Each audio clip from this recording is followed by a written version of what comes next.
Hello everyone, welcome to another episode. In the last one we've set up a pump in the nether to pump out some lava into this nice tank, and that's filling up quite well now. You see the pumps are now on green, they'll go red in a minute and start pumping really fast. So what do we do with all this lava that's just sitting in this tank? So what I'm going to do is actually pump it back into the overworld, or into our dimension, our tutorial dimension, and to do that there's various ways. You can't obviously put pipes through a portal, or at least I don't think you can. So one of the ways you can do it, you can bucket it in yourself, but let's use some automation and get it through using Railcraft. So let's set up some Railcraft stuff. Let's see what we need. So we'll probably need some booster rail and some and then also some redstone torches to activate them.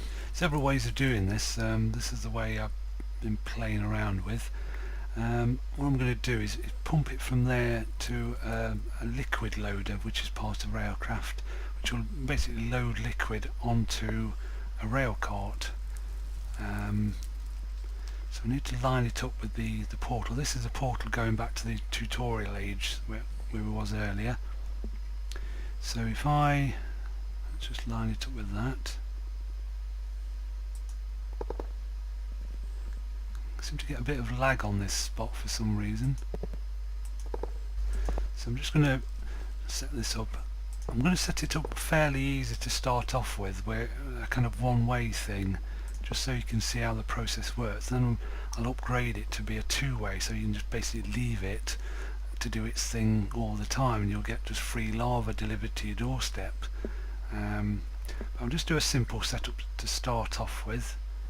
That should do it. This track texture looks a bit different. I must have changed it. So now we need a piece of track. If I put that one there.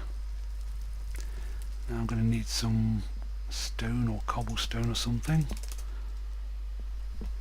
Just grab some cobblestone.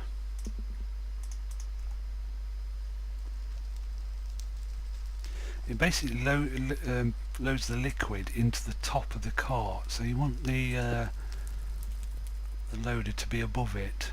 So we'll just spawn a loader, a liquid loader. If you type in load, you get loads of loads. Item loader, advanced item loader, advanced item unloader, liquid loader. That's the one we want. So just one of those. I'll chuck the rest away. So we stick that there. It's got this nice indicator on the sides that shows you how full it is. It also has an interface as well. Lots of complicated stuff there. I'll explain that in a moment. So from that point onwards we need probably some more powered track going all the way into there. It'll all make sense in a minute. That's all it needs there. Now we need some way of pumping this stuff out of here. Getting quite a bit now. So we need some more wooden pipe. Remember, we're sucking stuff out, so it needs to be wooden and waterproof. So I'll just grab some of that. Wooden waterproof pipe. Yeah. So it's that one there, and that's the normal waterproof pipe. So again, you need just making sure. Looks a bit different on that one. So if I take it out of there and then take it this way,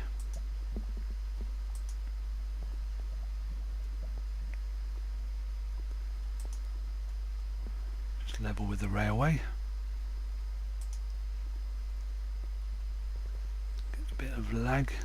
It seems to get lag on just one particular spot. Maybe there's some technical reason for that, like a chunk boundary or something. Right, and I think it has to go in the top. I'm not sure about that. I always do it in the top anyway, so check the wiki. Let's stand over this side, it might be easier. Just use some dirt. So if I make that go, not that one,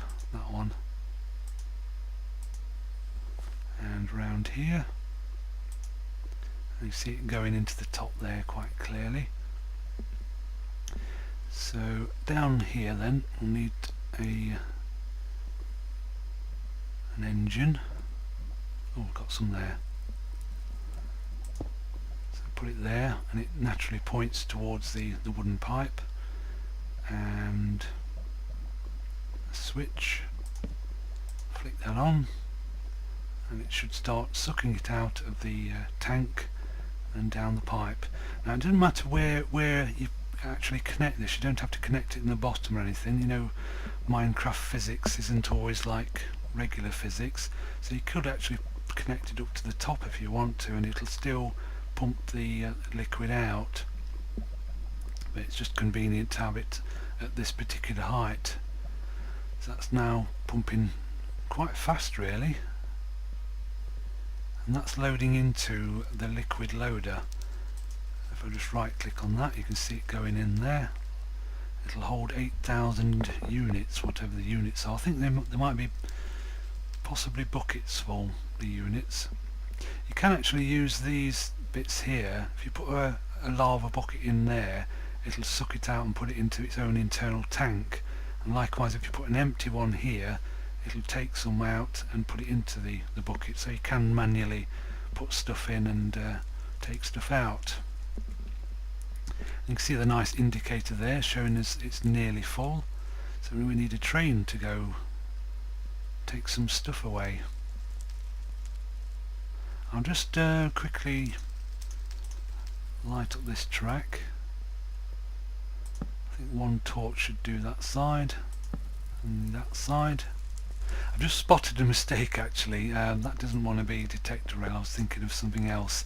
What you need there instead is some, well, there's several ways you can do that. I think it's boarding rail, yeah, there's train boarding and boarding. I think you can use that, two different types. I'll use boarding rail because that's straightforward.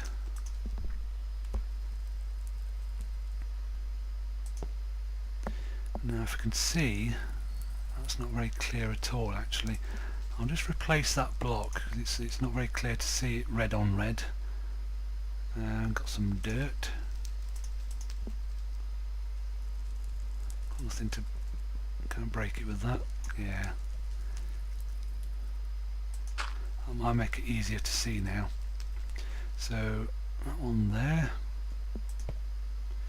I don't really can see that, but there's kind of an arrow on that end, so it's pointing that way, and that's the wrong way really. We want to basically put carts on here and then push them to this point here. It'll then unload or load up the lava onto it, and then it'll send a signal to that piece of track to kind of act like a booster track really. So it'll turn it into booster track and send it on its way down that way. So it's pointed the wrong way, so you need a wrench. No, you need a crowbar. Luckily there's not yet another type of wrench, because that would be just confusing. There's just a crowbar for Railcraft, which does the same sort of thing as wrenches, but only for Buildcraft. So use that just to flick it over, so you can now see it's pointing that direction. That's the way it's going to send the cart when it's full. So the last ingredient is the cart itself. Let's type in cart, and quite a few to choose from. So it's the tank cart itself, various other cart, a pumpkin cart. Not seen that one before. That one's quite new as well, I think. So there's various automated ways you can do this, but I'm just going to show you a nice manual way really, and a one-way for now as well. So it's the tank carts you want. These are basically a regular tank, sorry, a regular cart, but with a tank on, with a kind of Railcraft tank, one of those that's holding the lava over there. I'll just place that. Now I haven't set up the other end yet, but just so I can show you it working, I'll just pop one down, give it a bit of a nudge, and it starts filling up. Now I think on the one it's set on, just try and right click it. Can't seem to right click, there we go. I need to look at the wiki for this actually. You can hold, I think it just drains everything out of it on those settings. I'll have to play around with these. Just play around with it and see what it does. It does various rules on how long it waits. Does it just grab a bit of lava and go on its way, or does it hang on for it to be filled up? Now there's no, it's gone through that portal. There's no rail on the other side, so I'll just go through it and we'll set up the rest of the rail on the other side. But that's basically it. I'll show you it all fully working in the next episode. Just wanted to show you that how you set up this end of the setup. So you can see it's filling right up again, ready for the next cart to come along and take the lava away. So in the next episode I'll show you the other side and set that up to receive the carts full of lava and then do something else with them.